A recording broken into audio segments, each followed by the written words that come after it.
సాధారణంగా మనుషులు ఈ లంచాలు ఇవ్వటానికి అదొక రెగ్యులర్ ప్రాక్టీస్ అయిపోవడం వల్ల ఏదో చేసేస్తున్నాం అనుకోవట్లే. ఎందుకంటే ఎక్కడికి వెళ్ళా వాళ్ళ మనసులో ఫిక్స్ అయిపోయింది, లంచం లేనిదే పని జరగదు అని.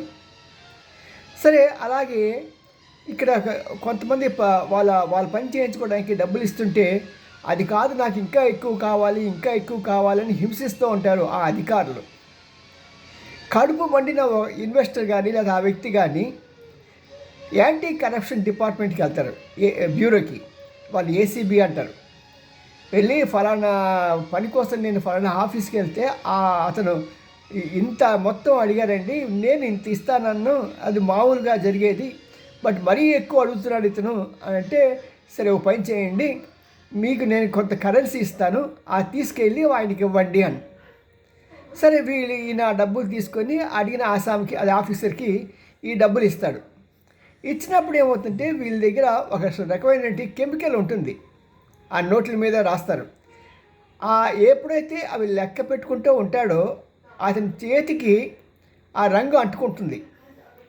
ఆ రంగు వెంటనే అంటుకోదు, అంటే రంగు అంటుకుంటుంది కానీ దాని కలర్ మారుతుంది అన్నమాట, రెడ్ కలర్లోకి. అలాగే ఏ యొక్క రూపాయల మీద అతను లెక్క పెట్టాడో వాటి మీద కూడా ఆ రెడ్ వస్తుందన్నమాట. అందుకని పోలీసులు అంటే పత్రికల వాళ్ళు రాసేదంటే, ఆ ఆఫీసర్ని మేము రెడ్ హ్యాండెడ్గా పట్టుకున్నాము అని.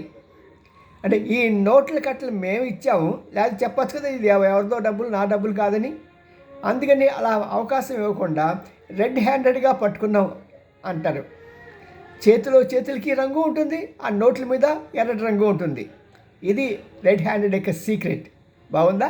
ఇలాంటి కొంచెం తెలుసుకుంటే బాగుంటుంది. మనం కూడా న్యూస్ పేపర్ రెడ్ హ్యాండెడ్ అంటే రేపొద్దున ఎవరైనా వచ్చి మనం అడిగా అనుకోండి, మనం చక్కగా సమాధానం చెప్పగలుగుతాం. CME and Ramji senior journalist, Gudiganti TV 9. Like చేయండి, షేర్ చేయండి, మీకు ఇష్టమైతే సబ్స్క్రైబ్ కూడా చేయండి. Right, bye.